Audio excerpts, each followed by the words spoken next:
রহমত পূর্ণ হোক প্রভাত আমার, তাহাজ্জুদ আর ফজরের অভ্যাস আছে যার, রহমত পূর্ণ প্রভাত হয় তার। আলহামদুলিল্লাহি রাব্বিল আলামিন ওয়াসসালাতু ওয়াসসালামু আলা সাইয়্যিদিল মুরসালিন আম্মা বা'দ ফাআউযু বিল্লাহি মিনাশ শাইতানির রাজীম বিসমিল্লাহির রহমানির রহিম। আসসালাতু ওয়াসসালামু আলাইকা ইয়া রাসূলুল্লাহ ওয়া আলা আলিকা ওয়া আসহাবিকা ইয়া হাবিবাল্লাহ। আসসালাতু ওয়াসসালামু আলাইকা ইয়া নবিয়াল্লাহ ওয়া আলা আলিকা ওয়া আসহাবিকা ইয়া নূরাল্লাহ। প্রিয় ইসলামের মাদানী চ্যানেল দর্শকবৃন্দ, আশা করি আল্লাহ তাআলার দয়াতে আপনারা ভালো আছেন, সুস্থ আছেন। আলহামদুলিল্লাহ, আরও একবার মাদানী চ্যানেল বাংলার ধারাবাহিক অনুষ্ঠান রহমতপূর্ণ প্রভাত নিয়ে এই অনুষ্ঠানটি নিয়ে উপস্থিত হয়েছি। আপনারা যারা আমাদেরকে এই মুহূর্তে দেখছেন বা শুনছেন, আপনাদের সকলকে জানাই আন্তরিক শুভেচ্ছা এবং অভিনন্দন। দর্শকবৃন্দ, আলহামদুলিল্লাহ, আপনারা অবগত আছেন এই অনুষ্ঠানের মধ্যে আমরা চেষ্টা করি প্রতিটি পর্বে একটি বিষয় নিয়ে আলোচনা করার জন্য। ওই বিষয়ভিত্তিক মাদানী ফুল মুবাল্লিগে দাওয়াত ইসলামী থেকে আমরা শ্রবণ করি। পাশাপাশি দর্শকবৃন্দ, এই অনুষ্ঠানে কুরআনে পাকের তেলাওয়াত হয়, হামদে বারি তাআলা পড়া হয়, পাশাপাশি নাতে রাসূল সাল্লাল্লাহু আলাইহি ওয়াসাল্লাম বলা হয় আশিকে রাসূলের অন্তরের খোরাক হচ্ছে নাতে রাসূল। তো নাতে রাসূলও শ্রবণ করি, আর এভাবে আমরা অনুষ্ঠানকে সাজিয়েছি। আর এভাবে প্রতিটি পর্ব আমরা রহমতপূর্ণ প্রভাত অনুষ্ঠানের সাজিয়ে থাকি। পাশাপাশি দর্শকবৃন্দ, অনুষ্ঠানের মধ্যে আপনাদের কল মেসেজ আমরা অ্যাড করার চেষ্টা করি। আজকেও আপনাদের কল এবং মেসেজ নিব ইনশাআল্লাহ তাআলা। শুরুতে আসুন আমরা দুরুদে পাক পাঠ করা ফজিলত সমৃদ্ধ একটি হাদিসে মুবারাকা শ্রবণ করি। আমাদের প্রিয় নবী রাহমাতুল আলামিন শফিউল মুজনবিন রাসূল করিম রাউফুর রহিম সাল্লাল্লাহু তাআলা আলাইহি ওয়া সাল্লাম ইরশাদ ফরমান, তোমরা যেখানে থাকো আমার উপর দুরুদে পাক পাঠ করো, তোমাদের দুরুদে পাক আমার নিকট পৌঁছে থাকে। সুবহানাল্লাহ।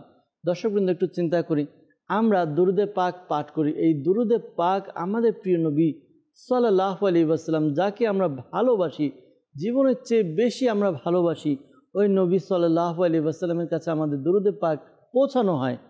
কিতাবের মধ্যে বর্ণিত হয়েছে যে যখন বান্দা দুরুদে পাক পাঠ করে, ওই দুরুদে পাক নবী করিম সাল্লাল্লাহু আলাইহি ওয়াসাল্লামের কাছে এমনভাবে পৌঁছানো হয় যে দুরুদে পাক পাঠকারীর নাম এবং তার পিতার নাম সহ পৌঁছানো হয় যে অমুকের ছেলে অমুক আপনার উপরে দুরুদে পাক পাঠ করেছে। একটু চিন্তা করি, নবী পাক সাল্লাল্লাহু আলাইহি ওয়াসাল্লামের কাছে আমার হাদিয়া দুরুদে পাক পৌঁছানো হবে, আমার নাম নবী পাক সাল্লাল্লাহু আলাইহি ওয়াসাল্লামের দরবারে উপস্থিত হবে, বলা হবে। তো সৌভাগ্যবান ইসলামী ভাই তো সেই নবী পাক সাল্লাল্লাহু আলাইহি ওয়াসাল্লামের নিকট যার নাম উপস্থাপন করা হয়, আর এই মাধ্যম হচ্ছে দুরুদে পাক পাঠ করা। দর্শকবৃন্দ, আমরাও নিয়ত করি, চেষ্টা করি, অভ্যাস গড়ে তুলি যে নবী পাক সাল্লাল্লাহু আলাইহি ওয়াসাল্লামের প্রতি যখনই সময় সুযোগ হয় দুরুদে পাক পাঠ করি। বরঞ্চ সময় সুযোগ বের করে আমাদের দুরুদে পাক পাঠ করা উচিত। আল্লাহ রাব্বুল আলামিন আমাদেরকে অধিকারে দুরুদে পাক পাঠ করার তৌফিক দান করুক। সাল্লু আলাল হাবিব সাল্লাল্লাহু তাআলা আলা মুহাম্মদ সাল্লাল্লাহু তাআলা আলাইহি ওয়াসাল্লাম। দর্শকবৃন্দ, আপনারা দেখছেন অনুষ্ঠান রহমতপূর্ণ প্রভাত। এই অনুষ্ঠানের মধ্যে আমরা কুরআনে পাকের তেলাওয়াত শ্রবণ করি, পাশাপাশি হামদে বারি তাআলা শ্রবণ করি। নাথ খা ইসলামী ভাই আমাদের সাথে উপস্থিত আছেন ইনশাআল্লাহ তাআলা। নাথ খা ইসলামী ভাই থেকে আমরা কালাম শ্রবণ করব। ইব্রাহিম ভাই আমাদেরকে ইনশাআল্লাহ তাআলা কালাম শোনাবেন। পাশাপাশি আজকে একটি বিষয় নিয়েছে আলোচনা করার জন্য। বিষয় কি তা আমরা ইনশাআল্লাহ তাআলা জানবো ইনশাআল্লাহ তাআলা। পাশাপাশি মুবাল্লিগে দাওয়াত ইসলামী কে কে আছেন তাও আমরা জানবো। আসুন আমরা শুরুতে কুরআনুল মাজিদ ফুরকানুল হামিদের তেলাওয়াত শ্রবণ করি ইনশাআল্লাহ আজ্জা ওয়া জাল। সাল্লু আলাল হাবিব সাল্লাল্লাহু তাআলা আলা মুহাম্মদ সাল্লাল্লাহু তাআলা আলাইহি ওয়াসাল্লাম। আউযু বিল্লাহি মিনাশ শাইতানির রাজীম। বিসমিল্লাহির রহমানির রহিম। আলাম নাশরাহ লাকা সাদরাক ওয়া ওয়াদা'না আনকা ওয়িজরাক الذي أنقض ظهرك ورفعنا لك ذكرك فإن مع العسر يسرا إن مع العسر يسرا فإذا فرغت فانصب وإلى ربك فارغب صدق الله العظيم মাশাআল্লাহ। দর্শকবৃন্দ, আমরা কোরআনে পাকের তেলাওয়াত শ্রবণ করলাম। দেখুন, একটু চিন্তা করি, মাদানী চ্যানেল বাংলার বদৌলতে কোরআনে পাকের তেলাওয়াতের শ্রবণ করার আমাদের একটা অভ্যাস হচ্ছে আলহামদুলিল্লাহ মাদানী চ্যানেলের মাধ্যমে। এটা যদি প্র্যাকটিক্যাল আমাদের জীবনে চলে আসে, আমরা যদি কোরআনে পাকের তেলাওয়াত করার সৌভাগ্য অর্জন করতে পারতাম, কোরআনে পাক এর একটি হরফ কেউ যদি তিলাওয়াত করে পড়ে, তাহলে তার বিনিময়ে তাকে 10টি নেকি প্রদান করা হয়। তো বাস্তবিকই সৌভাগ্যবান আশিকান রাসূল তারাই সৌভাগ্যবান ইসলামী ভাই, তারাই যারা কোরআনে পাকের তেলাওয়াত করে। কোরআনে পাকের তেলাওয়াতের মাধ্যমে বান্দা আল্লাহ তাআলার সাথে এক কালামের এক সুযোগ হয়ে যায়। তো আল্লাহ তাআলা আমাদেরকে কোরআনে পাকের তেলাওয়াত শ্রবণ করা শিখার তৌফিক দান করুক। অনেকে এমন আছেন যারা কোরআনে পাকের তেলাওয়াত আমরা জানি না, করতে পারি না। আপনাদের কাছে অনুরোধ করব, কোরআনে পাকের তেলাওয়াত আমরা শিখি। বিশেষ করে দাওয়াত ইসলামী আমাদেরকে এই সুযোগ করে দিয়েছে। দাওয়াত ইসলামী আলহামদুলিল্লাহ বিভিন্ন জায়গায়, বিভিন্ন স্থানে, বিভিন্ন মসজিদের মধ্যে, দোকানের মধ্যে কোরআনে পাকের শিক্ষাকে প্রচার প্রসার করার জন্য মাদ্রাসাতুল মদিনা বালেগান অর্থাৎ প্রাপ্তবয়স্কদের মাদ্রাসা খুলেছে।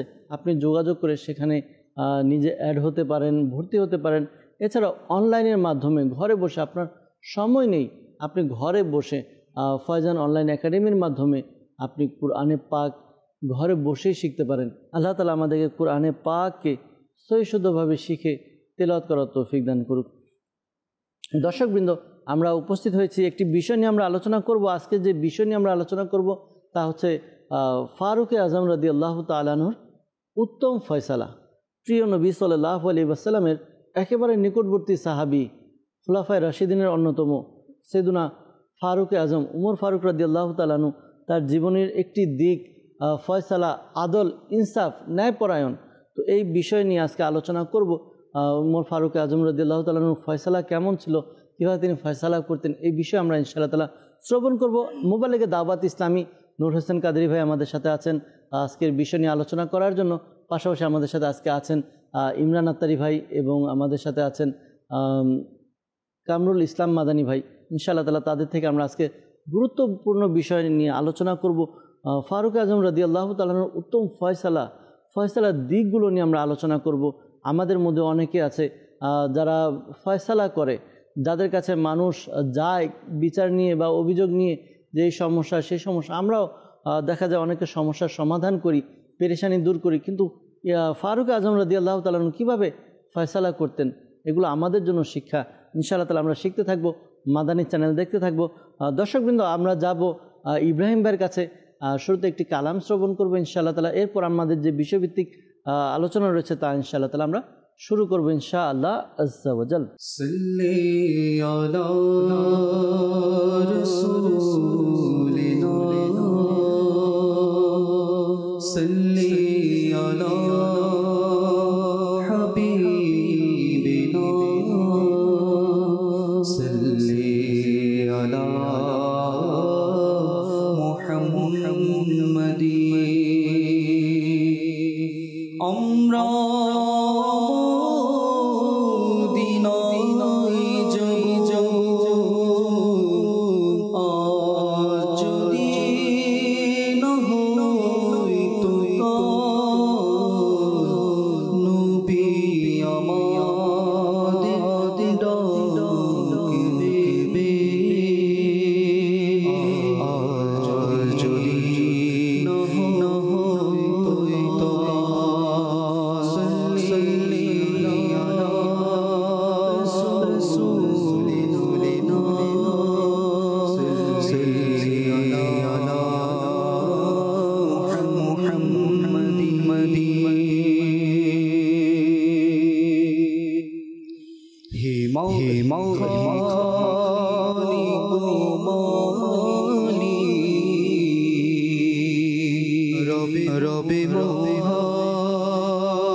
তোমার ফকিরি বাদশাহ পেখি তোমার ফকিরি বাদশাহ সুবহানাল্লাহ সুবহানাল্লাহ সুবহানাল্লাহ সুবহানাল্লাহ তুমি স্রষ্টা আমার আমি বান্দা তোমার তুমি স্রষ্টা আমার আমি বান্দা তোমার সুবহানাল্লাহ সুবহানাল্লাহ সুবহানাল্লাহ সুবহানাল্লাহ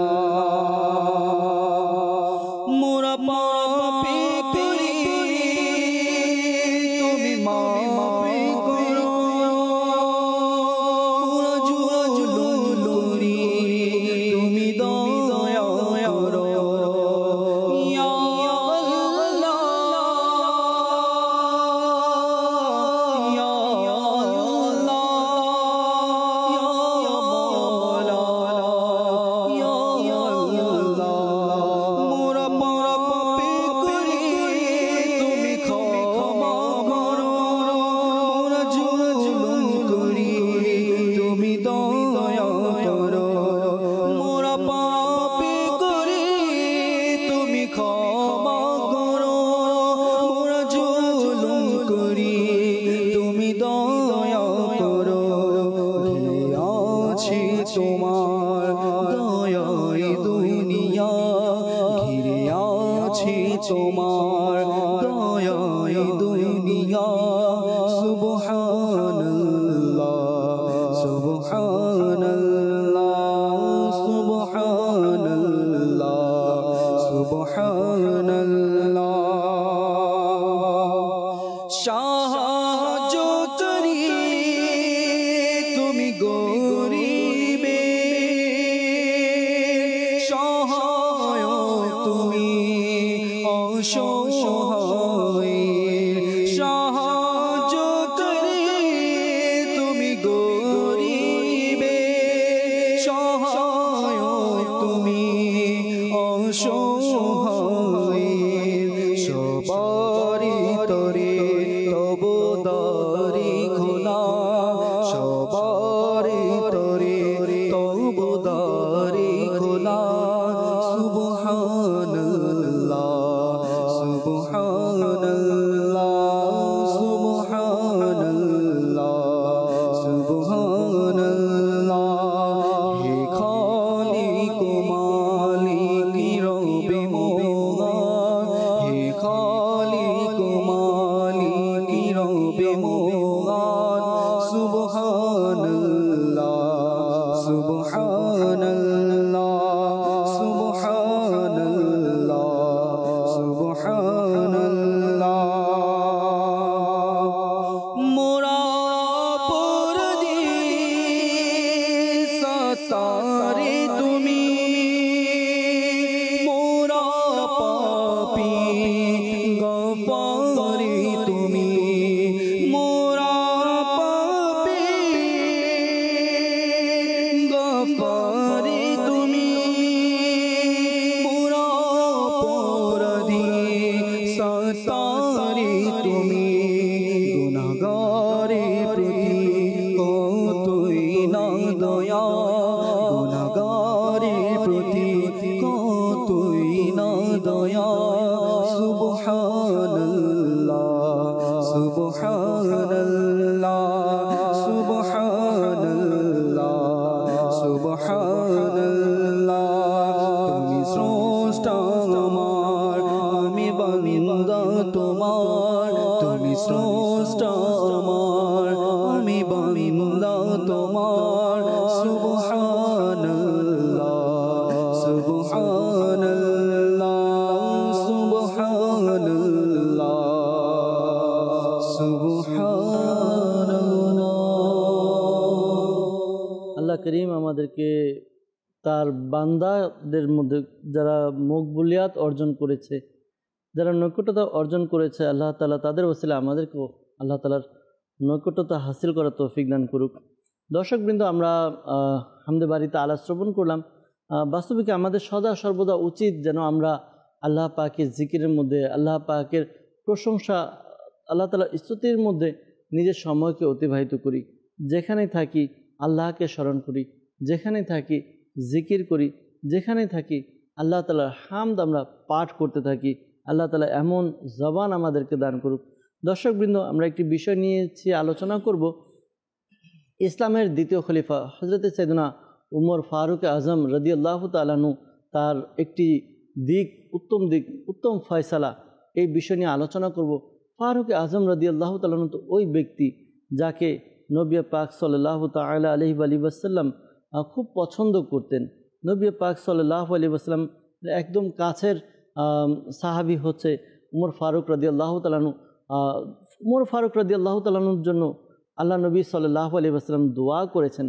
আল্লাহ নবী সাল্লাল্লাহু আলাইহি ওয়াসাল্লামের দোয়ার ফলস্বরূপ উমর ফারুক রাদিয়াল্লাহু তাআলা আনহু ইসলাম কবুল করেছেন। আলহামদুলিল্লাহ আযজা ওয়া জাল। আজকে তার বিষয়ে আমরা কিছু আলোচনা করব, শ্রবণ করব। মনোযোগ সহকারে আমরা শ্রবণ করি। শুরুতে যাব, আমাদের সাথে ইমরান আত্তারি ভাই আছেন, তার কাছ থেকে হযরত সাইয়েদনা উমর ফারুক আজম রাদিয়াল্লাহু তাআলা আনহু তার বিষয়ে শ্রবণ করব। তার একটি দিক, উত্তম ফয়সালা, এই বিষয় শ্রবণ করব। হুজুর আজকে বিষয় সম্পর্কে তো শ্রবণ করলেন, তো এই বিষয়ে যদি কিছু মাদানী ফুল আমাদের দর্শকবৃন্দদেরকে প্রদান করতেন। ইসলামের অর্থাৎ হিজরি সনের প্রবর্তক, জি, ইসলামের দ্বিতীয় খলিফা হযরতে সৈয়দনা ওমর বিন খাত্তাব রাদিয়াল্লাহু তাআলা আনহুর সম্পর্কে যে আজকে আলহামদুলিল্লাহ আলোচ্য বিষয়, আল্লাহ তাবারক ওয়া তাআলা এক এক মানুষকে এক এক বিশেষ গুণাবলী দান করেন।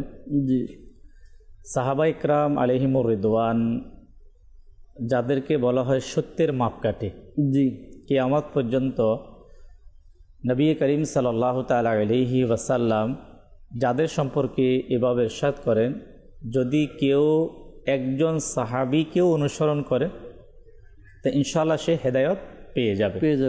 এর থেকে আমরা স্পষ্ট আমরা বুঝতে পারি যে নবী করিম সাল্লাল্লাহু তাআলা আলাইহি ওয়াসাল্লামের সাহাবাদেরকে অনুকরণ করা এটা হচ্ছে হেদায়েত পাওয়ার একটা মাধ্যম।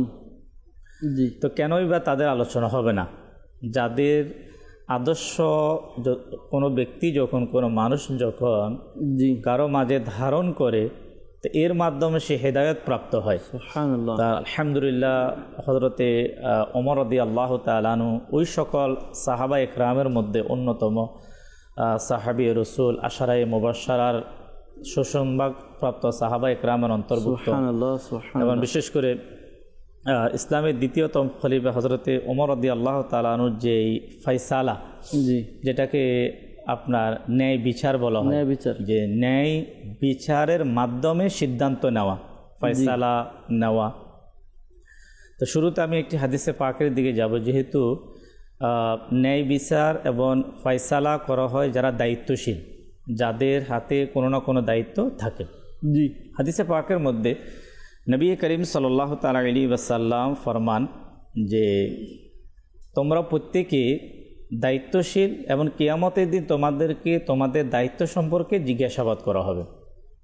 এখন যে অনেক সময় আমাদের, যদিও আজকে হযরত ওমর রাদিয়াল্লাহু তাআলা আনহু তিনি এক মহান দায়িত্বশীল ছিলেন এবং সফল দায়িত্বশীল, তিনি সঠিকভাবে ওনার দায়িত্বকে তিনি পালন করেছেন এবং দায়িত্বকালীন তিনি সঠিক ফয়সালা করেছেন। এই যে কিয়ামতের ময়দানে প্রত্যেকে জিজ্ঞাসাবাদ করা হবে। আমরা যদি দেখি, আপনার কেউ কখনো পরিবারের দিক থেকে দায়িত্বশীল হয়ে থাকে, জি, অনেকেই সমাজ প্রতিনিধি হয়ে থাকে। জি, এক প্রকার আমরা এটি বলতে পারি যে মসজিদের ইমাম থেকে শুরু করে রাষ্ট্রের এক প্রধান পর্যন্ত প্রত্যেকে তাদের অধীনস্থ থাকে এবং তাদের অধীনস্থদের ব্যাপারে আপনার ন্যায় বিচার করা এবং বিশেষ করে ফয়সালা করার ক্ষেত্রে যে দায়িত্ব, যে জিনিসটা, এটা এই ব্যাপারে যদি আমরা হযরতে ওমর রাদিয়াল্লাহু তাআলা আনহু তিনি সফল হওয়ার ব্যাপারে, যে ওমর রাদিয়াল্লাহু তাআলা আনহু আজ 1400 বছর অতিবাহিত হওয়ার পরও ওমর রাদিয়াল্লাহু তাআলার ইনসাফের আলোচনা, ওমর রাদিয়াল্লাহু তাআলা আনহুর সঠিক ফয়সালার যে আলোচনা এবং কিয়ামত পর্যন্ত এটা থাকবে। এর কারণ কি? আমি সাথে শুরুতে যে ওমর রাদিয়াল্লাহু তাআলা আনহু তিনি কিসের ভিত্তিতে ফয়সালা করতেন, জি, ওনার ফয়সালার ধরন কি, কখনো না কোথাও আমাদেরকে কোনো বিষয়ে আমাদেরকে অনেক সময় সিদ্ধান্ত নিতে হবে, আমাদেরকে ফয়সালা নিতে হবে। তো ফয়সালা করার ক্ষেত্রে কোন বিষয়ে আমাদেরকে খেয়াল রাখতে হবে, জি, ইসলামের দিক নির্দেশনা কি, হযরত ওমর রাদিয়াল্লাহু তাআলা আনহু যে বিষয়গুলোকে তিনি খেয়াল করেছেন, তো সেই কয়েকটি বিষয় ইনশাআল্লাহুল কারীম আজকে আমরা আলোচনার শুরুতে আমরা শ্রবণ করব। আল্লাহ পাকের দয়ায় যে ওমর রাদিয়াল্লাহু তাআলা আনহু যে বিষয়গুলোকে তিনি ফয়সালা করার ক্ষেত্রে তিনি প্রাধান্য দিয়েছেন, এই কারণে তিনি কামিয়াব হয়েছেন। আমরাও যদি সেই বিষয়গুলোকে আমরা খেয়াল রাখি, আল্লাহ পাকের দয়ায় আমরা কামিয়াব হব। এর মধ্যে কয়েকটি উল্লেখযোগ্য। নাম্বার 1, কোরআন ও সুন্নাহর অনুসরণ। যে তিনি রাদিয়াল্লাহু তাআলা আনহু কোরআন ও সুন্নাহর বিধানকে যাচাই করতেন, যে ফয়সালা তিনি দিচ্ছে এটা কোনো কোরআন এবং সুন্নাহর বিরোধিতা হচ্ছে কিনা, আল্লাহু আকবার, মানে আল্লাহ তাবারক ওয়া তাআলার অসন্তুষ্টি হচ্ছে কিনা এবং রাসূল পাকের তরিকার বাইরে হচ্ছে কিনা, সেটাকে তিনি প্রথমে প্রাধান্য দিতেন। নাম্বার 2, তিনি সাক্ষ্য এবং যুক্তির গুরুত্ব দিতেন। যেমন তিনি সাক্ষ্য ও যুক্তির উপর ভিত্তি করে ফয়সালা করতেন, ব্যক্তিগত মত এবং ধারণার ভিত্তিতে তিনি রায় দিতেন না, যে এমন ধারণা সৃষ্টি হচ্ছে যে এই ধারণাকে আমি গুরুত্ব দিয়ে তিনি কখনো রায় প্রদান করতেন না। নাম্বার 3, নিরপেক্ষতা। তিনি বিচারক হিসাবে সকলের প্রতি সমান আচরণ করতেন এবং কারো প্রতি তিনি কোনো পক্ষপাতিত্ব তিনি করতেন না। এই যে নিরপেক্ষতা, এটা কেন? যে যখন কোনো ব্যক্তি বিচারের ক্ষেত্রে তার মধ্যে আল্লাহ পাকের ভয় থাকবে, যদি পক্ষপাতিত্ব করা হয় তাহলে তো সেটার বিচার হবে না, বিচার হলো না। কোনো ব্যক্তিকে দেখে, উদাহরণস্বরূপ কোনো প্রভাবশালীর চিন্তা ভাবনা করে অথবা কোনো ব্যক্তির গুণের দিকে তাকিয়ে, জ্ঞানের দিকে তাকিয়ে যদি বিচার করা হয় তাহলে কিন্তু সেটা কিন্তু ইসলামিক দৃষ্টিকোণ থেকে কি বিচার হবে না। নাম্বার 4, ন্যায় বিচার প্রতিষ্ঠা। তিনি ন্যায় বিচার করার ক্ষেত্রে এমন ছিলেন, কারো প্রতি জুলুম করা বা অন্যায়ভাবে কাউকে শাস্তি দেওয়ার তিনি সমর্থন করতেন না। যে ওনার বিচার ফয়সালা এমন ছিল, ওই ফয়সালা করার ক্ষেত্রে একটা আছে না যে জুলুম করা, যতটুকু ইসলামী শরীয়ত অনুমতি তিনি ততটুকুই কি করতেন, শাস্তি প্রদান করতেন। অর্থাৎ এতটুকু তিনি শাস্তি প্রদান করতেন না যার মাধ্যমে জালিম হয়ে যায় মানুষ। নাম্বার 6, পরামর্শ নেওয়া, অর্থাৎ যেটাকে আমরা বলি মতামত গ্রহণ করা। তিনি ফয়সালা করার আগে জনগণের পরামর্শ গ্রহণ করতেন এবং ওই পরামর্শকে তিনি সবচেয়ে বেশি গুরুত্ব দিতেন। একটা হচ্ছে সোহেল ভাই, আমার হাতে ক্ষমতা আছে, জি, তারপরে আজকে আমি যা সিদ্ধান্ত নেব তাই সবাই মেনে নিবে। কিন্তু আসলে ইসলাম কি বলে? ইসলামের আজকে আমি তো জাস্ট কয়েকটি বললাম, যে ওমর রাদিয়াল্লাহু তাআলা আনহু তিনি এত বড় কামিয়াব, এত বড় সফল হওয়ার পিছনে যে দিকগুলো, যে পরামর্শ নেওয়া, ওনার সাথে যারা আপনার সহযোগী যারা ছিলেন, সাহাবা ইকরামের মধ্যে যারা শ্রেষ্ঠ যারা ছিলেন, তিনি যে কোনো গুরুত্বপূর্ণ বিষয়, কোনো বিশেষ করে কোনো বিশেষ বিষয়ের উপর যখন তিনি ফয়সালা নিতেন, তো ওমর রাদিয়াল্লাহু তাআলা আনহু তিনি পরামর্শ গ্রহণ করতেন এবং পরামর্শ গ্রহণ করার ভিত্তিতে আপনার মেজরিটি পার্সন থেকে যেটা সিদ্ধান্ত আসতো সেটাকে তিনি কি করতেন, রায় হিসাবে প্রদান করতেন। তো ওমর রাদিয়াল্লাহু তাআলা আনহুর যে বিষয়গুলো আজকে হয়তো আমরা আমাদের পরিবারের মধ্যে অথবা আমাদের সমাজের মধ্যে আল্লাহ তাবারক ওয়া তাআলা যাকে যে দায়িত্ব দিয়েছে, যেহেতু আমরা প্রত্যেকে আমরা দায়িত্বশীল, তো দায়িত্বশীল হওয়ার ক্ষেত্রে আমাদেরকে কখনো না কখনো কোনো বিষয়ে আমাদেরকে একটু ফয়সালা নিতে হয়। তো নেওয়ার ক্ষেত্রে আমরা যদি চেষ্টা করি, হযরতে ওমর রাদিয়াল্লাহু তাআলা আনহু তিনি যে বিষয়গুলোর প্রতি তিনি খেয়াল রাখতেন, পরামর্শ প্রথমে কোরআন এবং সুন্নাহর বিষয়কে তিনি খেয়াল রাখতেন, তিনি পরামর্শ নেওয়ার চেষ্টা করতেন। এরপরে ন্যায় যে বিচার এর প্রতি তিনি খেয়াল রাখতেন। এরপরে তিনি আপনার এই যুক্তিসঙ্গত যে বিষয়গুলো সেগুলোকে তিনি খেয়াল রাখতেন। তো ইনশাআল্লাহ যদি আমরা খেয়াল রাখি তা আল্লাহ পাকের দয়ায় যে সেই ফয়সালাটা আমার নিজের নফসের খায়েশের জন্য হবে না, এবং সেই ফয়সালার মাধ্যমে আমরা সওয়াব পাবো। কি সওয়াব পাবো তা ইনশাআল্লাহ যারা সঠিক ফয়সালা করে তাদের জন্য যে ফজিলত, তাও ইনশাআল্লাহ আজকে প্রোগ্রাম হয়তো আমাদের জানা সৌভাগ্য হবে ইনশাআল্লাহ। আসলে বাস্তবিক বিষয়, যদি কোনো ব্যক্তির মধ্যে আল্লাহ তাআলার ভয় থাকে, আল্লাহ তাআলা ভয়টাকে আল্লাহ তাআলা ভয় মানুষকে অনেক দূর পর্যন্ত, সাহাবায়ে কিরামদেরকে আমরা লক্ষ্য করি, ফারুক আজম রাদিয়াল্লাহু তাআলার দিকে আমরা লক্ষ্য করি, তারা আল্লাহকে ভয় করতেন। আর এই আল্লাহ তাআলা ভয় থেকে তারা কি করতেন, বিভিন্ন বিষয় নিয়ে কোরআন হাদিস নিয়ে আলোচনা করতেন। এরপর হচ্ছে সাহাবায়ে কিরামদের সাথে মতামত গ্রহণ করতেন, যে বিষয়গুলো আমাদের ইমরান ভাই ফুটিয়ে তুলেছেন, আমাদেরকে উপস্থাপন করেছেন আমাদের নিকট, খুবই গুরুত্বপূর্ণ বিষয়। আমরা প্রায় অনেকেই দেখা যায় বিভিন্ন দায়িত্বের মধ্যে আছি। তো দায়িত্ব যখন আমাদের কাছে এসেছে, তো উমর ফারুক আজম রাদিয়াল্লাহু তাআলা তিনি যেভাবে তার দায়িত্ব পালন করেছেন ফয়সালার ক্ষেত্রে, এই বিষয়গুলো যদি আমরা স্মরণে রাখি আমাদের জন্য অনেক পথ প্রদর্শন হবে, অনেক কাজে লাগবে ইনশাআল্লাহ তাআলা। দর্শকবৃন্দ, আলোচনা চলতে থাকবে ইনশাআল্লাহ তাআলা। আসুন আমরা ইব্রাহিম ভাই থেকে একটি নাতে রাসূল সাল্লাল্লাহু আলাইহি ওয়াসাল্লাম শ্রবণ করব। এরপর ইনশাআল্লাহ তাআলা আমরা নূর হোসেন ভাই থেকে আজকের বিষয়ে কিছু মাদানী ফুল নেব ইনশাআল্লাহ তাআলা। তো দেখি আমাদেরকে ইব্রাহিম ভাই কোন কালাম শোনান। জি ইব্রাহিম ভাই। তুমি মোর প্রাণ, তুমি মোর জান, ও প্রিয় নবী, তুমি মোর প্রাণ, তুমি মোর জান, তুমি মোর প্রাণ, তুমি মোর জান, গো প্রিয় নবী, তব তরি কুরবানি প্রাণ, গো প্রিয় নবী, করব আশা পূরণ, গো প্রিয় নবী, করব আশা পূরণ, গো প্রিয় নবী, দরিদ্রতা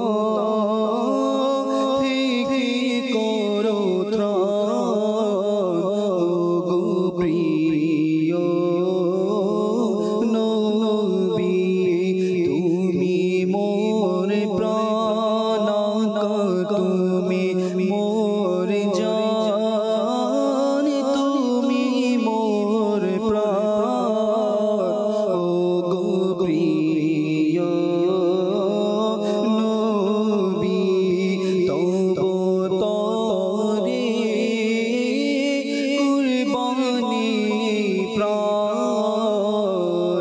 গো প্রিয় নবী, দিয়েছ নবী তুমি গরিব দুঃখীর ডাকে সাড়া, দিয়েছ নবী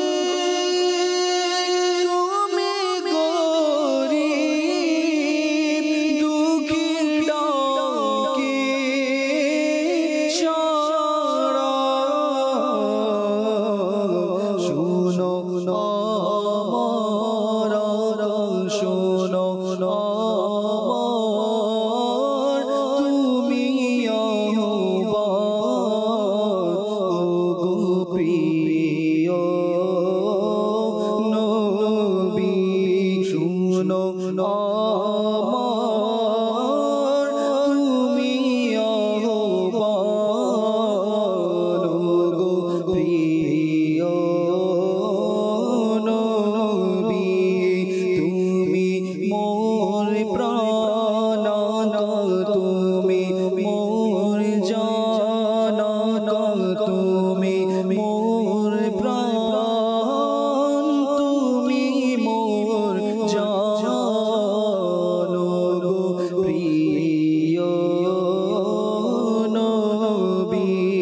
দেখার মদিনা দেখার মদিনা দেখার বড় আরমান ও গো প্রিয় নবী মদিনা দেখার বড় আরমান ও গো প্রিয় নবী তুমি মোর প্রাণ তুমি মোর জান গো প্রিয় নবী তব তরে কুরবানি প্রাণ গো প্রিয় নবী মদিনার পাগল বলে লোকে যেন আমায় ডাকে মদিনার পাগল বলে লোকে যেন আমায় ডাকে না মেরোছি না মেরোছি কত শানমান গো প্রিয় নবী না মেরোছি না মেরোছি কত শানমান গো প্রিয় নবী তুমি মোর প্রাণ তুমি মোর জান গো প্রিয় নবী তব তরে কুরবানি প্রাণ গো প্রিয় নবী মদিনায় ডেকে করো ভাগ সুপ্রসন্ন আমার মদিনায় ডেকে করো ভাগ সুপ্রসন্ন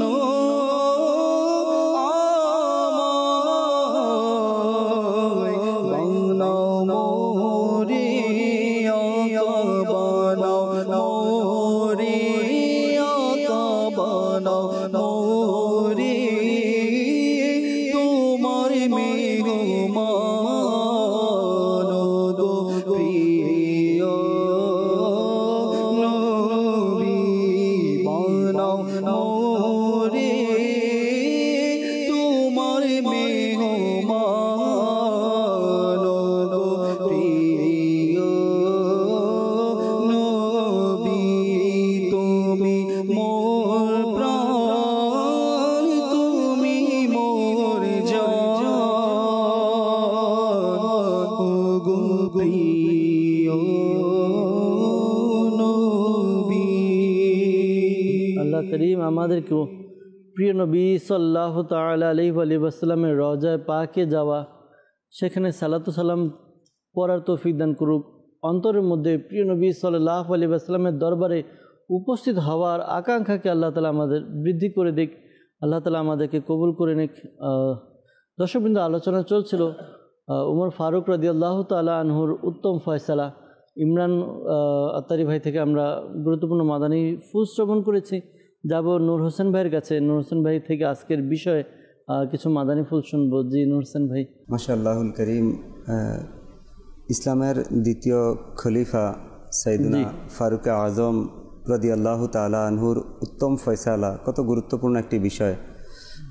আলহামদুলিল্লাহ, আল্লাহ তাবারক ওয়া তাআলার কেমন পছন্দনীয় ছিলেন তিনার ফয়সালা।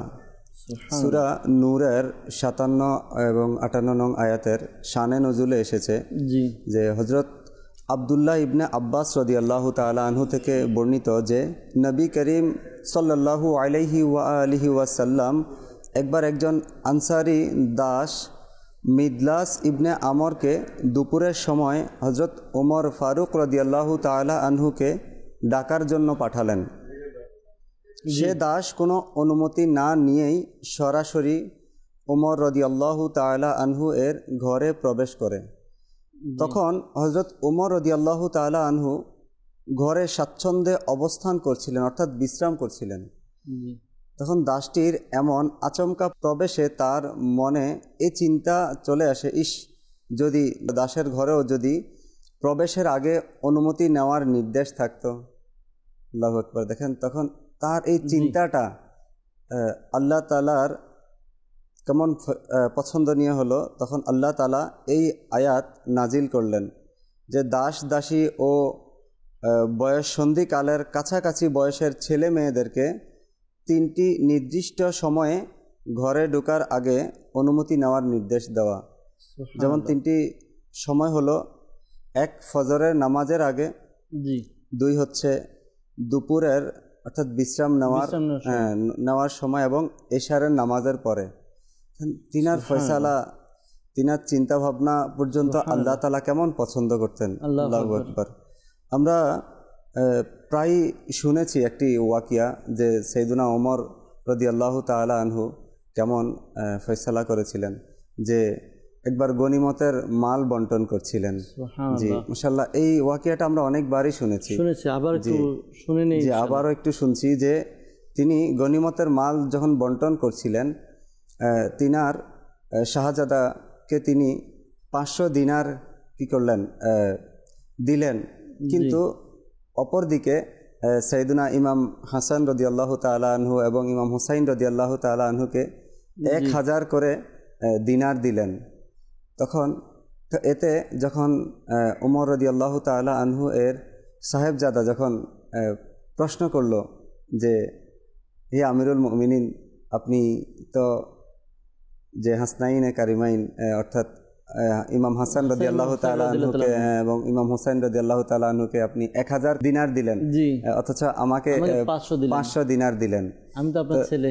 আমি তো আপনার ছেলে, আমাকে তো বেশি দেওয়ার কথা। তো সেখানে তিনি এই তার সন্তানকে, তার সাহেবজাদাকে যে বললেন যে দেখো, তুমি কি তাদের নানাজানের মতো তোমার নানাজান, আবার তাদের আব্বাজানের মতো যে তোমার আব্বাজান, তাদের আম্মাজানের মতো কি তোমার আম্মাজান? তখন তিনি এই মর্যাদা যে আহলে বাইতের প্রতি তার যে ফয়সালা ছিল, যুগে যুগে ওলামায়ে কেরাম এই ওমর রাদিয়াল্লাহু তাআলা আনহুর এই ফয়সালার উপর আমল করে এসেছে। যেমন সাইয়্যিদি আলা হযরত রহমতুল্লাহি তাআলা আলাইহি, তিনি এখন যদি দেখি আমরা আমির আহলে সুন্নাত, মাশাআল্লাহুল কারীম, আমির আহলে সুন্নাত আলহামদুলিল্লাহ যারা সৈয়দ জাদা রয়েছেন, প্রিয় নবী সাল্লাল্লাহু আলাইহি ওয়াসাল্লামের বংশধর যারা রয়েছেন, তাদের প্রতি এমন ফয়সালা, আল্লাহু আকবার, তাদেরকে ডাবল দিচ্ছেন। সচরাচর ভাবে কাউকে যদি একটা দিয়ে থাকেন, যারা সৈয়দ জাদা রয়েছেন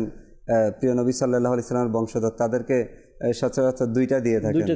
সুবহানাল্লাহ, সুবহানাল্লাহ। এরকম করে যে রাসূল করিম সাল্লাল্লাহু আলাইহি ওয়াসাল্লামের আহাল, জি, পরিবারকে যে প্রাধান্য দেওয়া, এই যে একটা মানে উত্তম যে একটা চিন্তা, সুবহানাল্লাহ। অর্থাৎ উম্মতে মুহাম্মাদি যারা, আমরা যারা প্রিয় নবী সাল্লাল্লাহু আলাইহি ওয়াসাল্লামের উম্মত, এই উম্মত যারা রাসূল পাক সাল্লাল্লাহু আলাইহি ওয়াসাল্লামের আহলের সাথে তাদের ব্যবহার কেমন হবে। ওমর রাদিয়াল্লাহু তাআলা আনহু তিনি এক বাক্যে শিক্ষা দিয়ে দিলেন, কিয়ামত পর্যন্ত যারা নিজেকে উম্মতে মুহাম্মাদি দাবি করবে, তার মধ্যে এটা থাকবে যে সে ফয়সালা করার ক্ষেত্রে সে আহলে বাইতের যারা সদস্য যারা তাদেরকে কি দিবে, অগ্রাধিকার দিবে, প্রাধান্য দিবে।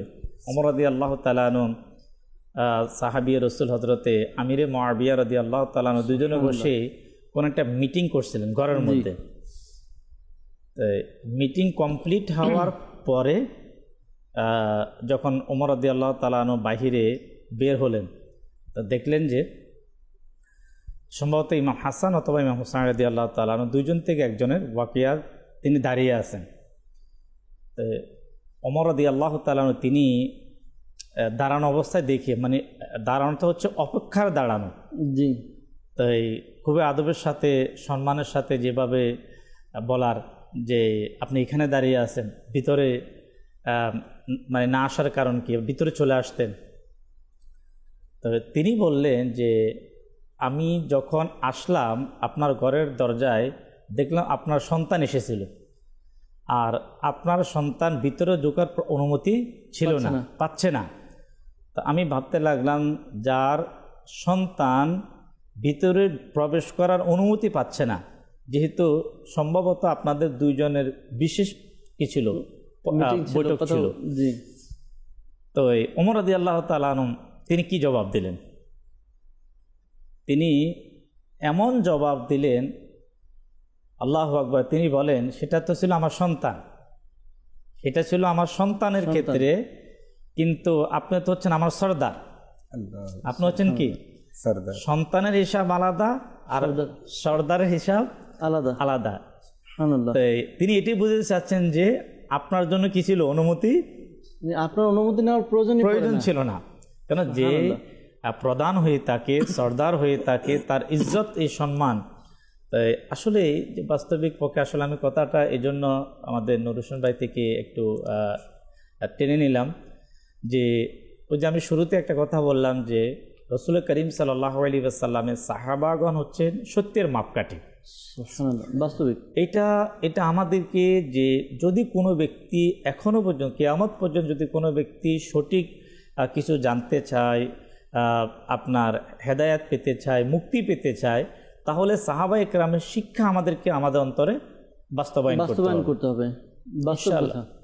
ইনশাআল্লাহ তাআলা খুব গুরুত্বপূর্ণ বিষয়, বিশেষ করে একটি বিষয় শিক্ষা পেলাম যে আমাদের নূর হোসেন ভাই বললেন যে উমর ফারুক রাদিয়াল্লাহু তাআলা সন্তানকে তিনি কিভাবে বুঝিয়েছেন, যাকে যেভাবে বোঝানো দরকার, যে তুমি যে বেশি চাচ্ছ বা মনে করছো বেশি পাওয়ার হকদার, তুমি চিন্তা করো তোমার মা কি উনার মায়ের মতো কিনা, তোমার বাবা কি উনার বাবার মতো মর্যাদা রাখে কিনা, তোমার নানা কি উনার নানার মতো মর্যাদা রাখে কিনা। কত চমৎকার এক ফয়সালা, কেমন চমৎকার একটি উত্তর দিলেন নিজের সন্তানকে। বাস্তবে কি উমর ফারুক আজম রাদিয়াল্লাহু তাআলা ফয়সালার ব্যাপারে যদি আমরা শুনি বা তার উত্তম আখলাকের ব্যাপারে যদি আমরা শ্রবণ করি, সুবহানাল্লাহ। একবার এমন একটি ঘটনা ঘটেছিল যে উমর ফারুক রাদিয়াল্লাহু তাআলা তিনি খুতবা দিচ্ছিলেন, তো এক ব্যক্তি উঠে দাঁড়িয়ে বলল যে হে আমিরুল মুমিনিন, আমি আপনার কথা শুনবো না আর আমি আপনার ইতাআতও করব না। তো উমর ফারুক রাদিয়াল্লাহু তাআলা বললেন, কেন তুমি কেন এই কাজ করবে না? তখন বললেন যে আমাদের কাছে গনিমতের মাল এসেছে, ইয়ামেন থেকে আমাদের জন্য তোহফা এসেছে, গনিমতের মাল এসেছে, সবাইকে আপনি একটি করে চাদর দিয়েছেন, আর চাদরের সাইজ এমন যে কেউ যদি চায় তাহলে তার ওইটা দিয়ে পোশাক বানানো পরিপূর্ণ হবে না, কিন্তু আপনার গায়ে ওই চাদর আর আপনার গায়ে যেটা আছে কুর্তা অর্থাৎ পোশাক বানানো আছে, আবার পকেটও দেওয়া আছে, তার মানে আপনি বেশি নিয়েছেন। তো এই জন্য আমি আপনার কথা শুনবো না আর আপনার ইতাআতও আমি করব না। তখন উমর ফারুক রাদিয়াল্লাহু তাআলা তিনি ওই ব্যক্তিকে উদ্দেশ্য করে বললেন, এর উত্তর আমি না, আমার সন্তান আব্দুল্লাহ দিবে। তখন আব্দুল্লাহ রাদিয়াল্লাহু তাআলা তিনিও ছিলেন এখানে, তো তিনি বললেন যে হ্যাঁ, আপনি যেটা বলেছেন সত্যই বলেছেন, যে আমার বাবা তার ভাগের যে চাদর এটা দিয়ে পরিপূর্ণ পোশাক হবে না, পকেট। এখন এটা এমন হয়েছে যে আমি আমার ভাগে যেটা ছিল, আমাকে যেটা দেওয়া হয়েছে, আমি আমারটা আমার বাবাকে দিয়ে দিয়েছি, আমার বাবা ওই দুইটা মিলিয়ে পোশাক বানিয়েছে। তো এরপর জিজ্ঞাসা করা হলো যে এবার তুমি কি বলো? তখন ওই ব্যক্তি রুজু করলো যে আমার ভুল হয়ে গিয়েছে, আমি ইনশাআল্লাহ তাআলা আপনার কথাও শুনবো, আপনার ইতাআতও করব। দেখুন একটা বিষয়, যে যিনি ভাগ বাটোয়ারা করেন, যিনি ফয়সালা দেন, তার কাছে এটা ক্ষমতা আছে, চাইলে বেশি নিতেই পারে। আর এটা আমাদের সমাজের মধ্যে যদি তাকাই তো এই বিষয়টা অহরহ হয়ে থাকে। কিন্তু কুরবান যাই, উমর ফারুক রাদিয়াল্লাহু তাআলার প্রতি। উমর ফারুক রাদিয়াল্লাহু তাআলা কী করলেন, তিনি চাইলে নিতে পারতেন, কে বলার আছে, আর বলে বা কী করবে। এখানে সোহেল ভাই যে তিনি কত বড় ন্যায়পরায়ণ বাদশা ছিলেন, যার প্রজারা ওনার সাথে কথা বলার সাহস পেত। মানে এই যে হয়তো অনেক দর্শক শ্রোতা আমাদের সাথে এই মুহূর্তে থাকতে পারে যে মানে এই যে মেন্টালিটি যে ওনার সাথে আপনার একজন রাষ্ট্রের প্রধান ওনার সাথে এইভাবে কথোপকথন কারা করতে পারে, যে তারাও জানতেন যে আমরা যদি ওমর রাদিয়াল্লাহু তাআলার সাথে কথা বলি তাহলে তিনি এখানে কি করবেন, নিজের খায়েশ উপস্থাপন না করে তিনি সঠিক কি করবেন, ফয়সালাটা আমাদেরকে বলবেন। এখন হচ্ছে যে আল্লাহ তাবারক ওয়া তাআলার যে ভয়টা, যে অর্থাৎ অনেকে আছে যে এমন মেন্টালিটি থাকা, মায়াদাল্লাহ বলতেও পারে যে এখানে তোমার কি বলার, অর্থাৎ বলে থাকে আমাদের সমাজে হয়, আমি দেখেছি এরকম। তো যে এখানে যে তোমার দায়িত্ব কি যে তুমি আমাকে প্রশ্ন করবে, হিম্মত কিভাবে হলো, এই যে লেভেল মেনটেন করা, যে একটা আমাদের সমাজের ততক্ষণ পর্যন্ত মাদানী চ্যানেলের দর্শক শ্রোতা যে আমরা পারিবারিক শান্তি, সামাজিক এক প্রশান্তি, অথবা যে কোনো প্রতিষ্ঠানে যে কোনো স্থানে আমাদের যে অবস্থানটা, ততক্ষণ পর্যন্ত সেখানে সঠিক শান্তি আসবে না যতক্ষণ না আমাদের মেন্টালিটি কোরআন সুন্নাহ মোতাবেক যেভাবে সাহাবাদের মধ্যে ছিল যে অনুমতি ছিল। এমন অবস্থা ছিল ওই যে কোন একটা দেশের যেই আপনার প্রতিনিধি যখন আসে ওমর রাদিয়াল্লাহু তাআলা খুঁজতে লাগলেন, তো বললেন যে তিনি একটু মদিনার বাইরে গিয়েছেন, তো আর ওনার যেহেতু প্রয়োজন ছিল বেশি, তো তিনি ওনাকে খুঁজতেই লাগলেন, আর খোঁজার পর দেখলেন যে তিনি একটি গাছের নিচে কি শুয়ে আছে, আরাম করছেন। তো তিনি বলতে লাগলেন যে যার কথায় বিভিন্ন দেশের রাষ্ট্রের প্রধান যারা তারা কাঁপতে থাকে, আর ওই এমন শাসক তিনি একবারে সাধারণভাবে ভয়হীন অবস্থায় তিনি কি আছেন, কোনো প্রোটোকল নেই, কোনো প্রোটোকল নেই, কোনো কিছু, তিনি শুয়ে আছেন। তখন সেই লোক একটা কথা বলতে সে বাধ্য হয়েছে, যে দেশের আপনার প্রতিনিধি আসছিলেন, তিনি বলেন যে আমাদের রাজা প্রজারা মানুষের প্রতি জুলুম করে বিদায় তারা সবসময় ভয়ে আতঙ্কে থাকে, প্রোটোকল নিয়ে থাকে। কিন্তু এই বাদশাহ যিনি সহসায় আপনার নির্ভয়ে একটা গাছের নিচে শুয়ে আছে, এর থেকে বোঝা যাচ্ছে যে তিনি তার প্রজাদের প্রতি কি সবসময় সদয় থাকেন। সুবহানাল্লাহ।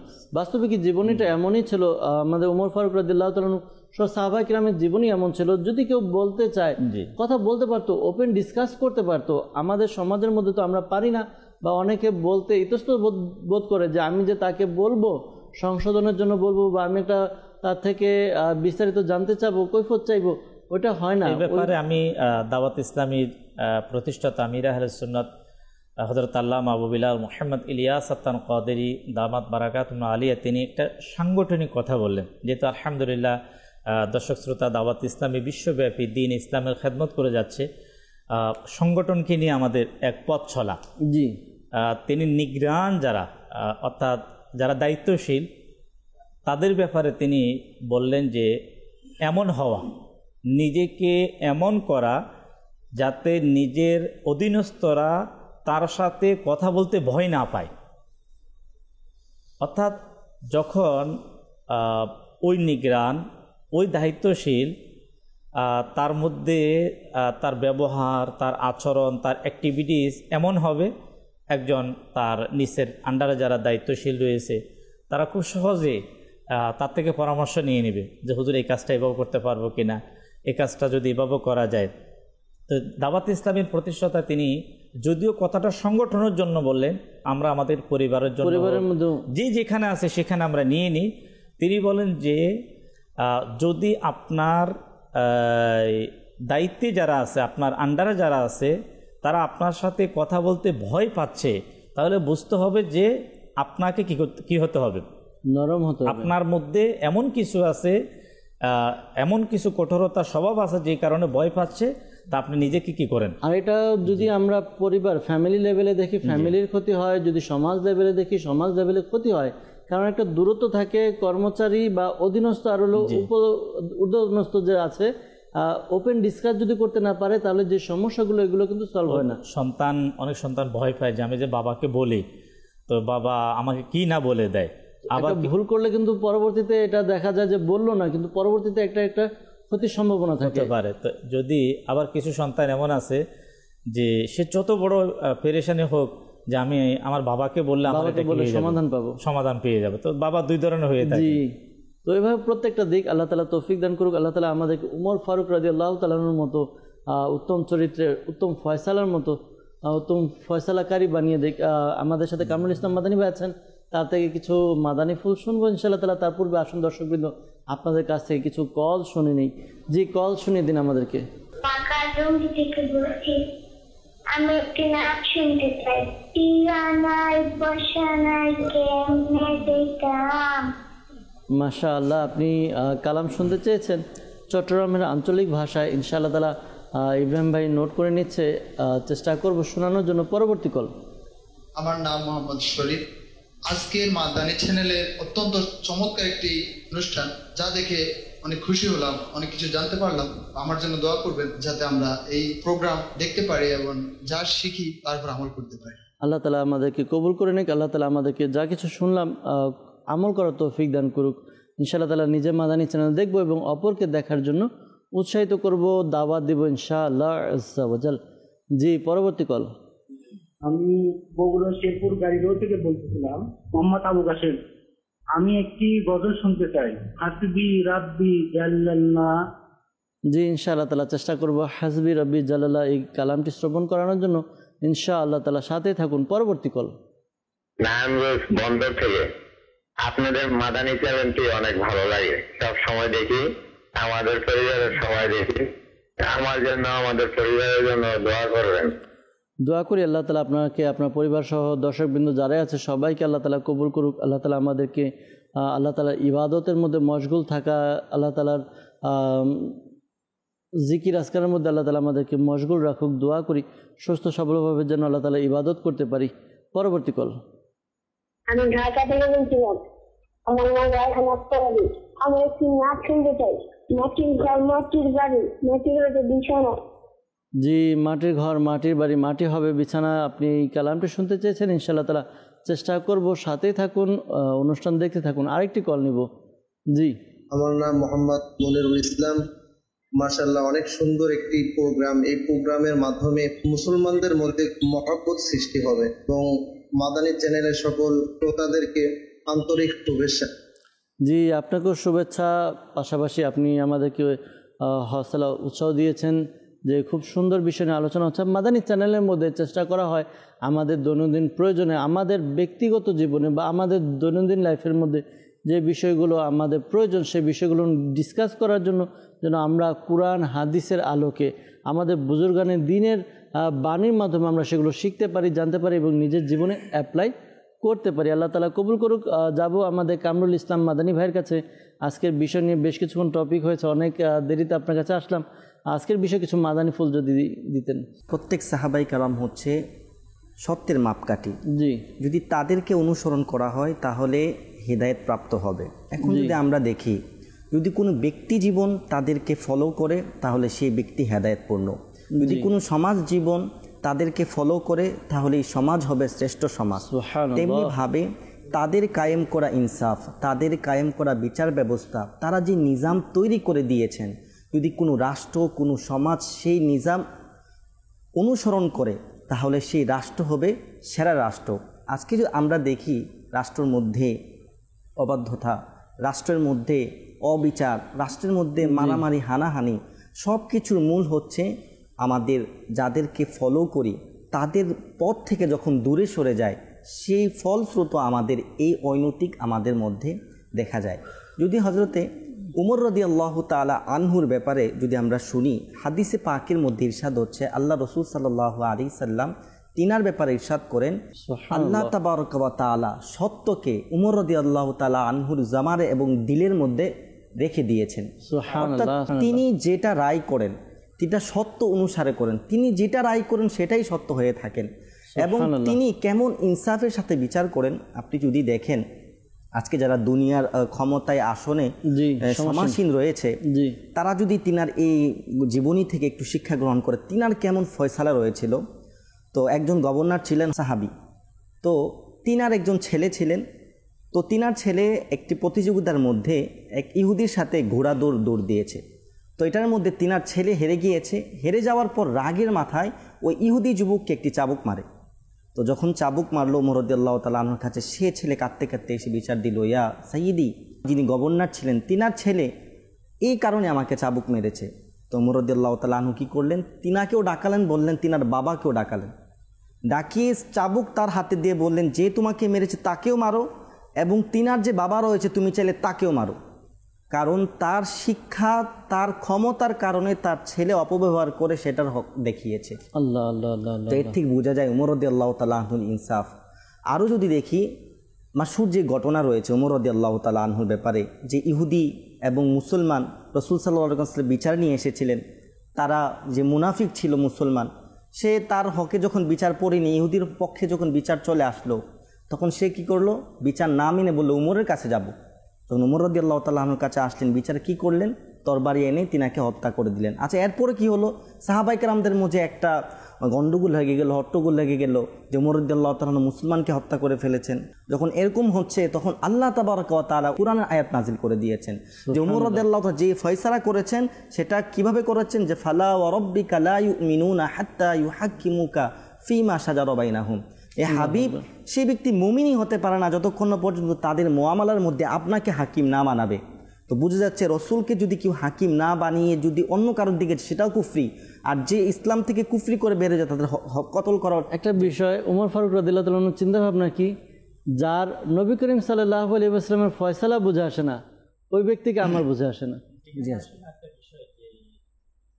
ওমর রাদিয়াল্লাহু তাআলা আনহুর এই যে বিচার ব্যবস্থা, যেটা আমরা প্রথম যে 6টি আমরা শুনলাম, এর মধ্যে একটা হচ্ছে যে পক্ষপাতিত্ব না করা, অর্থাৎ কোরআন সুন্নাহকে যারা মানবে, সে আপনার হযরতে আমর বিন আস রাদিয়াল্লাহু তাআলা গভর্নরের ছেলে ঘটনা আমরা শুনলাম। তো সেখানে তিনি চাইলে আপনার ব্যক্তি বিশেষে তিনি বিচার করতে পারতেন, গভর্নর যেহেতু গভর্নরের ছেলে। আচ্ছা, এরপরে ওমর রাদিয়াল্লাহু তাআলা আনহুর সন্তান প্রকাশ্যে কোনো একটি অপরাধ করলেন, আর তিনি প্রকাশ্যে এটা শাস্তি প্রদান করলেন আল্লাহু আকবার, নিজের ছেলেকে। এখন দেখেন, ওটা খুব প্রসিদ্ধ ঘটনা, লম্বা, আমি সেদিকে যাচ্ছি না। যদি ইসলাম যদি পক্ষপাতিত্ব করার যে বিধান থাকতো, তাহলে সেদিন হযরতে আমর বিন আসের সন্তান তিনি বেঁচে যেতেন। আচ্ছা, ওমর রাদিয়াল্লাহু তাআলা নিজের সন্তানকে কখনো মানুষের সামনে, কেন প্রকাশ্য অপরাধের বিচার প্রকাশ্য, এটা ইসলামের কানুন। যদি কেউ প্রকাশ্য গুনাহ করে, সে প্রকাশ্য তওবা করবে। এখন এরপরে ওমর রাদিয়াল্লাহু তাআলা আনহুর এই যে রায়টা, তিনি ইসলামের মধ্যে ওনার শাসন আমলে তিনি এটাকে এমনভাবে তিনি নিয়েছেন যে কোনো কোরআন সুন্নাহকে বাদ দিয়ে কোনো ব্যক্তির দিকে তাকিয়ে কোনো প্রকারে বিচার করা যাবে না। আচ্ছা, যদি করা হতো, সোহেল ভাই, যদি সাহাবায়ে কেরাম থেকে শুরু করে ইসলামী যারা ক্ষমতাশীল যারা ছিলেন, তারা যদি এটাকে প্রাধান্য দিতেন, তাহলে কিন্তু কখনো ন্যায় ইনসাফ কিন্তু প্রতিষ্ঠিত হতো না। আজকে সোহেল ভাই, যদি আল্লাহ পাকের দয়া যদি আমাদের প্রতি হয়, আমরা যদি শুধু এটাকে যদি আমরা কি করি, আঁকড়িয়ে ধরতে পারি, যে আঁকড়িয়ে ধরতে পারি, যদি কোনো ব্যক্তি যদি জানতে পারে যে কোনো একজন ক্ষমতাশীল ব্যক্তি সে তার দলের লোককে অথবা তার সাথের লোককে, যার ক্ষমতাবান হওয়ার পরও তার অপরাধের জন্য তার বিচার করেছে, যদি এমন যদি লোক যদি আজকে সমাজে যদি পাওয়া যায়, বলেন মানুষ কি তার পাশে আসবে কিনা? অবশ্যই আসবে। কেন? যে সে ইসলামের যে বিধানটা, ইসলামের যে কানুনটা, সেটাকে কি দিয়েছে, সে সেটাকে প্রাধান্য দিয়েছে। তো ওমর রাদিয়াল্লাহু তাআলা আনহু সাহাবায়ে কেরামদের মধ্যে আপনার যদি দেখা হয় যে 10 বছর শাসন আমলে এর ব্যবস্থাপনার মধ্যে পৃথিবীর প্রায় 10 থেকে 12টা রাজ্য, যেগুলা আপনার মুসলমানদের আওতার মধ্যে এসেছে। আপনার অনেকগুলা ইরাক থেকে শুরু করে একবারে সেই ফিলিস্তিন থেকে শুরু করে যতগুলো রাষ্ট্র আজকে আমরা যেগুলোকে ইসলামী রাষ্ট্র হিসাবে আমরা এখন চিনি, যে এটা ইসলামী রাষ্ট্র অর্থাৎ আরব থেকে শুরু করে আরবের আশেপাশে প্রায় 10 থেকে 12টা রাজ্য, যে রাজ্যগুলো ইসলামের মধ্যে প্রবেশ, ইসলামী রাজ্য হিসাবে স্বীকৃতি পেয়েছে, যা ওমর রাদিয়াল্লাহু তাআলার মাধ্যমে। এর মধ্যে শুধু আমি একটা গুরুত্বপূর্ণ যেই রাজ্য ফিলিস্তিনের ব্যাপারে, যে মুসলমানদের আউয়াল যে প্রথম কিবলা ছিল, ওই রাজ্য যখন ওমর রাদিয়াল্লাহু তাআলা আনহুর মাধ্যমে আপনার সম্পূর্ণ যখন মুসলমানের আওতার মধ্যে চলে আসলো, এখন সেখানকার যেই ব্যবস্থাপনার ধনভাণ্ডার যা কিছু রাজ্যের রয়েছে এর সাবি আসবে কার কাছে? ওমর রাদিয়াল্লাহু তাআলার কাছে। তো ওমর রাদিয়াল্লাহু তাআলা প্রাথমিকভাবে 3 থেকে 4 জন সাহাবা ইকরামকে সেখানে পাঠিয়ে দিলেন। তো সেখানকার একজন ফাদরি যিনি দায়িত্ব ছিলেন তিনি বলেন যে না, তাদেরকে দেওয়া হবে না, তোমাদেরকে দেওয়া হবে না, আমরা ওই ব্যক্তির হাতে এই ধনভাণ্ডারের চাবি উঠিয়ে দেব যার আলোচনা তাওরাতের মধ্যে এসেছে, যার গুণ তাওরাতের মধ্যে। কোন গুণ? আসুন সে গুণটা আল্লাহ তাবারক ওয়া তাআলা হযরত ওমর রাদিয়াল্লাহু তাআলার মধ্যে দিয়েছেন। ওমর রাদিয়াল্লাহু তাআলা হযরত আবু ওবায়দা ওনার যে খাদিম ছিল, সে খাদিমকে নিয়ে তিনি কি করলেন? সফর শুরু করলেন। আর এমন সফর ওলামা ইকরাম ওমর রাদিয়াল্লাহু তাআলা যখন আলোচনা করেন, তো এই আলোচনাটা কিন্তু চলে আসে যে ওনার ন্যায় এবং নীতি কেমন ছিল। অর্থাৎ সেখান থেকে ওনারা ওই রাজ্য পর্যন্ত সেখানে যাবে, কিন্তু নিয়ম ছিল যে কিছুক্ষণ ওমর রাদিয়াল্লাহু তাআলা রাজা তিনি উপরে থাকবেন, আর হযরত আবু ওবায়দা তিনি কি করবেন? রশি ধরে পায়ে হাঁটবে। আর আবার কিছুক্ষণ আবু ওবায়দা তিনি কি করবেন? তিনি উপরে থাকবেন, আর ওমর রাদিয়াল্লাহু তাআলা কি করবেন? দেখেন ইনসাফ, দেখেন যে ইনসাফ কাহাকে বলে, ইনসাফ কত প্রকার, ইনসাফ কেমন হতে হবে ওমর রাদিয়াল্লাহু তাআলা শিখাচ্ছে।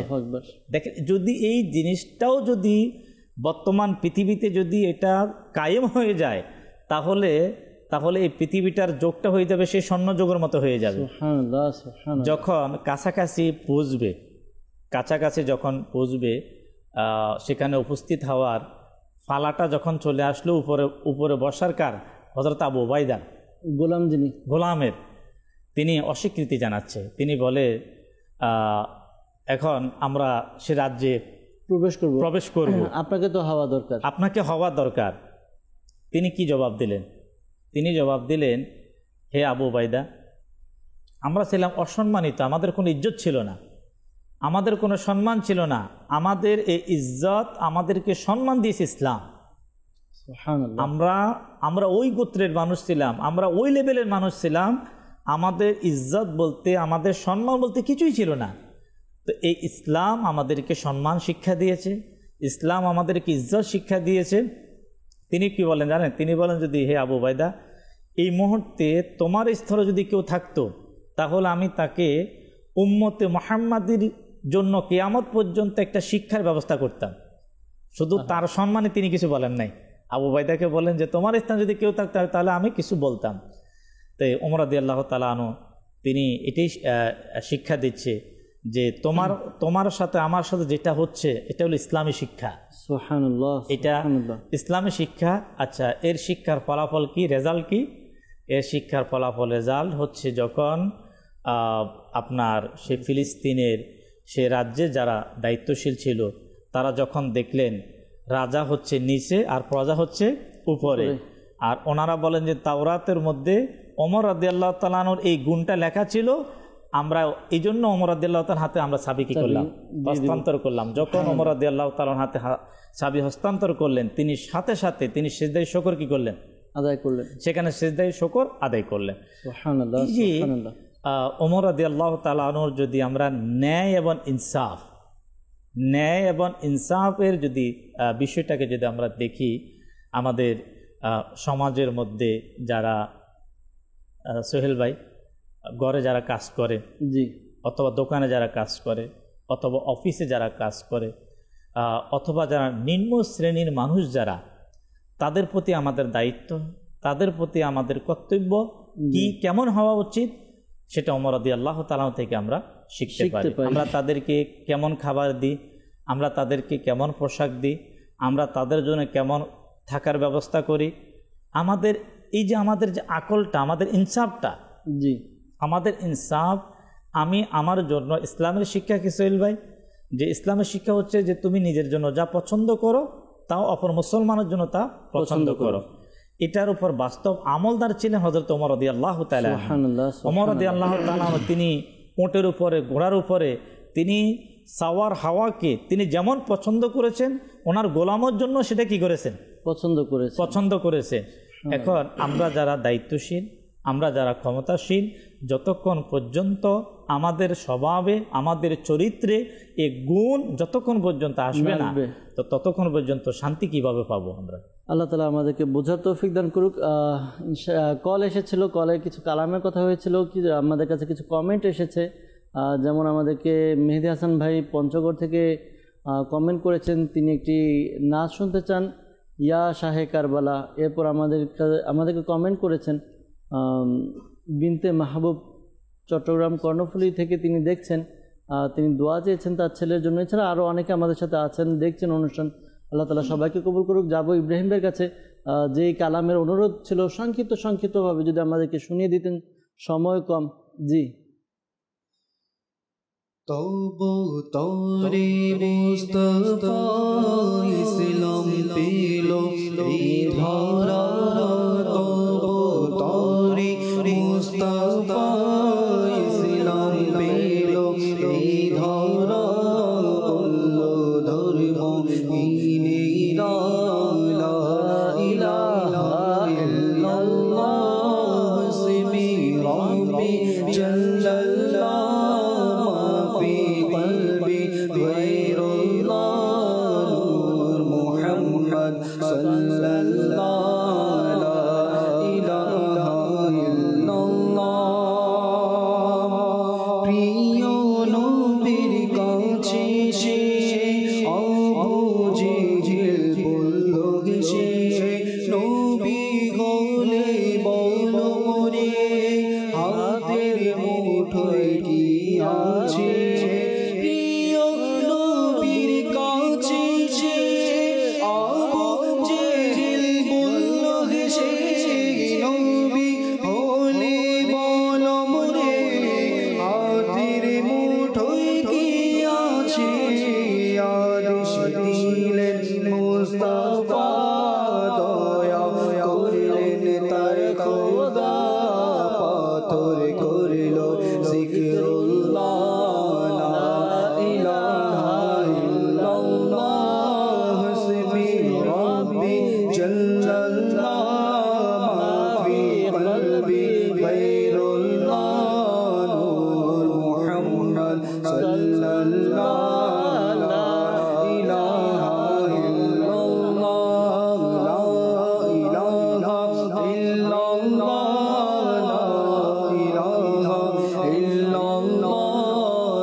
মাটির ঘর মাটির বাড়ি মাটির হবে বিছানা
करबला करबला हे शहीद करबला करबला करबला हे शहीद करबला हे शहीद करबला फरियाद জানাই মা ফাতেমার নয়নতারা ফরিয়াদ জানাই করবলা করবলা হে শহীদ করবলা করবলা করবলা হে শহীদ করবলা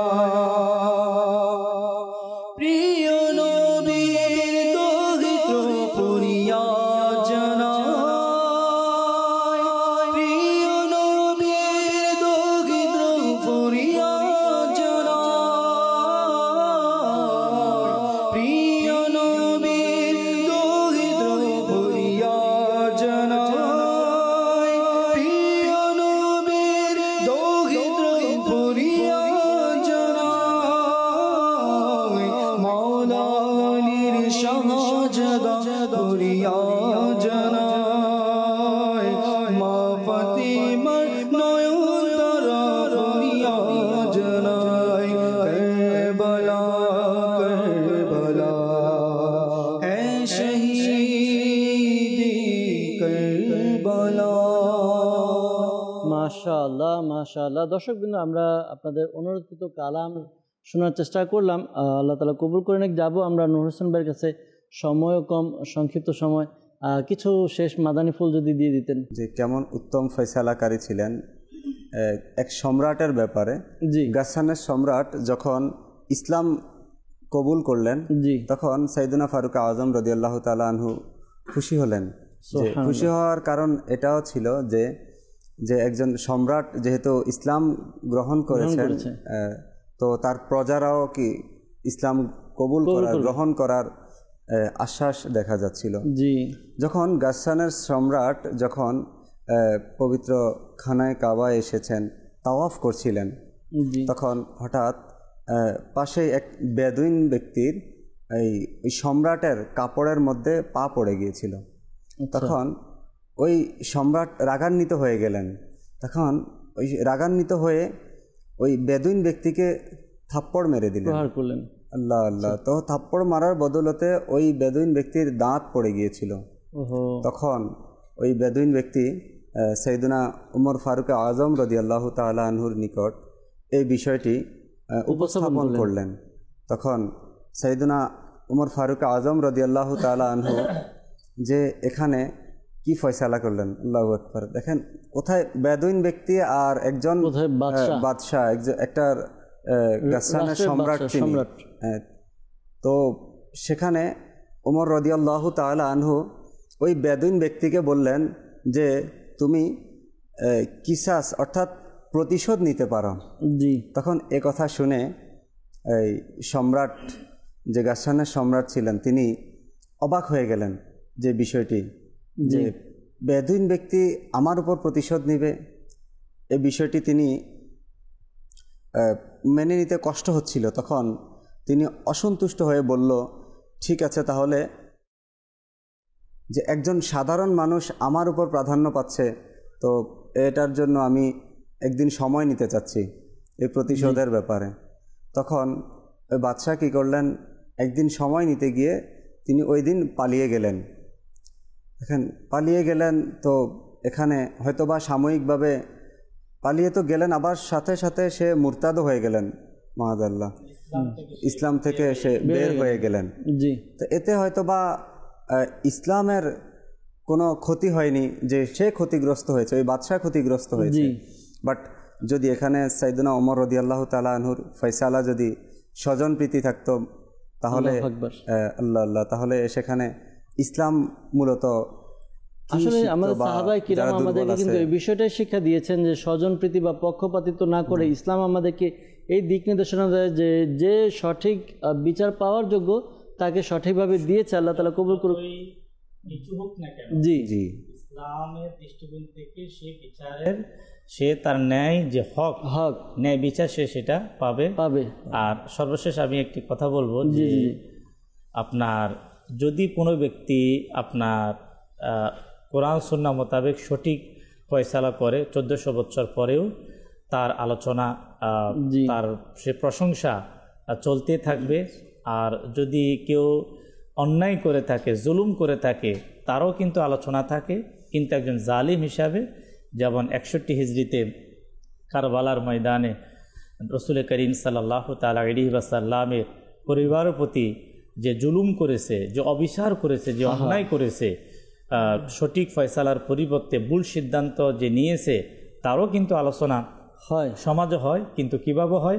একজন জালিম, ইয়াজিদ, বদবক, একজন দুঃচরিত্র হিসাবে তার আলোচনা হয়। আলোচনা দুইভাবে হয়। ওমর রাদিয়াল্লাহু তাআলা আলোচনা খুব শান শৌকতের সাথে হচ্ছে। তাই আল্লাহ তাআলা আমাদেরকে এমন কিছু করার সেই তৌফিক দিক, যাতে দুনিয়া থেকে বিদায় নেওয়ার পরও যাতে মানুষ আমাদেরকে ভালোভাবে স্মরণ করে। আসলে মানুষের কর্মটাই থেকে যায়। তো আল্লাহ তাআলা আমাদেরকে এমন কর্ম করার তৌফিক দান করুক, আল্লাহ তাআলা কবুল করুক। শুকরিয়া আদায় করছি মোবাইলে দাওয়াত ইসলাম যারা আমাদেরকে সময় দিয়েছেন, পাশাপাশি দর্শকবৃন্দ আপনাদের শুকরিয়া জ্ঞাপন করছি। আপনার অনুষ্ঠান দেখছেন, ইলমে দ্বীন শিখছেন। সময় সংক্ষিপ্ত, আমরা সালাতুস সালামের মাধ্যমে বিদায় নিব। ইনশাআল্লাহ তাআলা আগামীকাল আবারই একই সময় দেখা হবে, অন্য একটি বিষয় নিয়ে আমরা উপস্থিত হব ইনশাআল্লাহ তাআলা। আসুন আমরা সালাতুস সালামের মাধ্যমে অনুষ্ঠান শেষ করি।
अस्सलामु अलैका या रसूलल्लाह व अला आलिका व अस्हाबिका या हबीबल्लाह सुब्हानका अल्लाहुम्मा व बिहम्दिका ला इलाहा इल्ला अंता अस्तगफिरुका व अतूबु इलैक सुब्हानका अल्लाहुम्मा व बिहम्दिका ला इलाहा इल्ला अंता अस्तगफिरुका व अतूबु इलैक सुब्हानका अल्लाहुम्मा व बिहम्दिका ला इलाहा इल्ला अंता अस्तगफिरुका व अतूबु इलैक अस्सलातु वस्सलामु अलैका या नबी अल्लाह वाला आलिका व असहाबिका या नूर अल्लाह बहक ला इलाहा इल्लल्लाहु मुहम्मदुर रसूलुल्लाह सल्लल्लाहु ताला अलैहि वसल्लम।